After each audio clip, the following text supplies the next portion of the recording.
Bueno, a ver, es una metodología, ¿no? Para recaudar fondos. ¿Quiénes estaban allí aportando el dinero y qué van a pedir a cambio? Tal vez es uno de los interrogantes para preguntarnos. Está con nosotros Fernando Fraquelli, nuestro columnista de materia en el Congreso, pero también está Gabriela Alegre, jefa del bloque de legisladores porteños por el Frente para la Victoria. Un placer y bienvenida. Gracias, buen día para todos. Vimos una recaudación millonaria, ¿no? Ahí había empresarios, algunos representantes de entidades bancarias. ¿Eso va a condicionar una política económica de un gobierno, por ejemplo?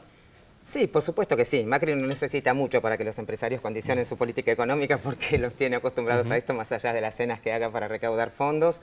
Esto de lo que habla es de la necesidad de blanquear el financiamiento de la política. Venimos demandando una ley en la Ciudad de Buenos Aires. En la Ciudad de Buenos Aires entendamos que tiene esta confusión enorme sobre el sistema electoral como vivimos ahora con la suspensión del voto electrónico, porque no tiene un código electoral propio y porque no quiso el macrismo adherir al Código Electoral Nacional. Pero la realidad es que hay que pensar en una ley de financiamiento de los partidos políticos en la Ciudad de Buenos Aires, por lo menos el acceso a los medios públicos, ir dando algunos pasos para que, digamos, no sean los que más tienen y los que están en general en el poder los que tienen más posibilidades de manejar una campaña, como en este caso, por supuesto. Después sí, obviamente que un empresario que pone 50.000 pesos está pensando en que algún beneficio va a tener que recibir, Claro. digamos, Claro, es no la es lógica de los negocios. esto, claro, Sí, no es sí, la calidad. verdad que no es calidad. Ahora, ¿y por qué no se da ese paso para digamos, transparentar la política en la Ciudad de Buenos Aires? Bueno, la realidad es que, sobre todo con el tema del Código Electoral, es que Macri viene manejando digamos, pensando en la coyuntura para su beneficio, pensando en qué contexto va a tener más votos, fijar la fecha de elecciones, fijar la fecha de las PASO, fijar la manera de la elección, porque entendamos que cambiamos del voto electrónico a la boleta en papel, también por una cuestión que tuvo que ver con la definición de Michetti de presentarse en la interna con Rodríguez Larreta.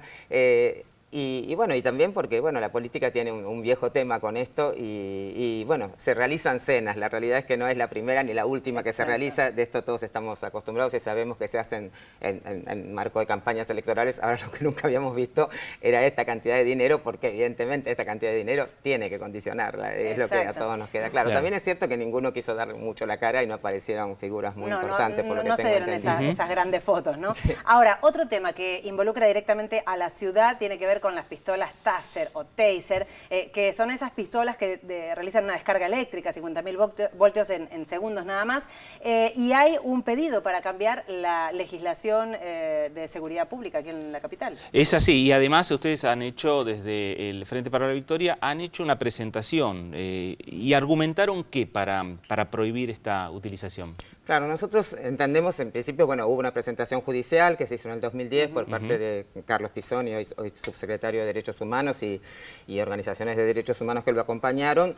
Esto fue avanzando, la realidad es que en primera instancia, en segunda instancia, le dieron la razón que había que realmente no usar ese tipo de instrumentos de tortura, porque así son considerados por la Convención contra la Tortura, porque así, digamos, son las recomendaciones del Comité contra la Tortura de Naciones Unidas. Amnesty Internacional, otros organismos no gubernamentales, otras organizaciones de derechos humanos del mundo, pero estamos hablando de Naciones Unidas, del Comité contra la Tortura, del Comité de Derechos Humanos, que también es el órgano de aplicación de los derechos civiles y políticos, y la realidad es que ante esta recomendación, todos los jueces que iban entendiendo decían, sí, es cierto, hay que frenar la compra de estas armas eléctricas. Eso viene desde el 2010. Esto viene del 2010. Ahí Ahora, se frenaba. hoy lo que pasó es que, ayer, lo que pasó es que el Tribunal Superior de Justicia de la ciudad, que es la máxima autoridad judicial de la Ciudad de Buenos Aires, falló. En realidad no es que los autoriza, lo que dice es que no hay causa, como ya están, como que hasta que no se haya comprado no habría o no se haya cometido el uso abusivo de algunas de estas armas, no habría cómo entender en el asunto. Es ejemplar el fallo de una de las juezas que falla en minoría, como que es Alicia Ruiz, donde obviamente pone por delante los tratados de derechos humanos, que para nosotros están, por supuesto, por delante de cualquier otra cosa en la aplicación de este tipo de normas que tienen que ver con la vida de las personas y su protección. Claro, ahora, dale, digo, hablando en tiempos políticos sobre este tema, ya sabemos cuál es la postura del jefe de gobierno Mauricio Macri. ¿Habrá que pensar la postura que van a tener el futuro jefe de gobierno o jefa de gobierno de la ciudad? Sí, por supuesto que sí. Si fuera lo que nosotros decíamos, si fuera el Frente para la Victoria, estamos seguros que de ninguna manera lo usaría. Digamos, esto es producto de la falsa modernidad eficiente que Macri le quiere vender a los porteños, digamos.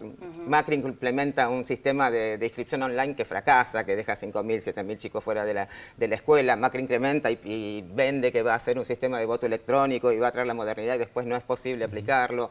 Y ahora, bueno, tuvieron esta iniciativa de comprar estas pistolas que en la realidad en todo el mundo están dejando de ser usadas porque obviamente se venden como armas no letales, pero han provocado entre el 2001 y el 2007 más de 300 muertes en los Estados Unidos. Las han tratado de usar en Australia, en Nueva Zelanda, en distintos países donde han recibido recomendaciones directas de dejar de usarlas. Y la realidad es que la Policía Metropolitana es una policía que está pensada para otra cosa, todavía no tiene transferidos delitos complejos, entonces no imaginamos las situaciones, o sí imaginamos las situaciones en que la Policía Metropolitana las usaría. Utilizar. El día de ayer, algunos especialistas, legisladores decían, bueno, no, pero nos imaginamos algunos casos, si alguien está por cometer un suicidio, se le puede disparar como para neutralizarlo. Digo, ¿en qué casos? Pensemos en nuestra realidad, Sí. en nuestro cotidiano. ¿En qué casos, ante una manifestación, ante qué tipo de actividades podría utilizar la Metropolitana estas tasas? Bueno, el problema es que no hay un protocolo. En primer lugar, si hubiera un protocolo, Bien. nosotros siempre le hemos dicho a Montenegro, al ministro, cada vez que viene a la legislatura, por ejemplo, en los casos de abuso absoluto, en represión a situaciones sociales, en el espacio público complejas, como fue el Himno Americano, como fue el Parque Centenario, como fue el Hospital Borda, el desalojo del asentamiento Papa Francisco.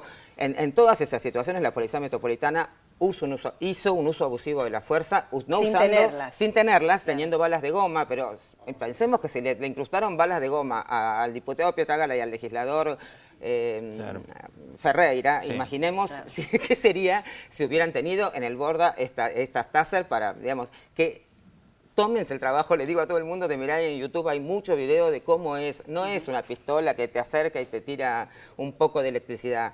Tiene la posibilidad de entre 6 y 11 metros tirarte 2 cables que van como con 2 balas que se incrustan en el cuerpo y hacen el uso, y ahí te tiran el voltaje, provocan un dolor enorme y han provocado muchas muertes porque ese tipo de golpe, de sufrimiento en un cuerpo que puede tener alguna situación anterior que puede afectar su salud, la verdad que es lo que provoca finalmente que estas armas sean letales y que además si están consideradas instrumentos de tortura no tenemos por qué traerlas a nuestro país cuando nuestro país es pionero en la defensa de los derechos humanos y digo, no me vengan con la modernidad y no retrocedamos a un pasado al que no queremos volver. Clarísimo el planteamiento y el pedido, ¿no? Claro, para habrá que ver ahora qué pasa en la ley. legislatura, ¿no? Con este pedido de Entraremos en revisión. el debate. Muchas gracias a Gabriela Alegre por el tiempo y por el planteamiento. Fernando, como siempre, también un placer. Por favor.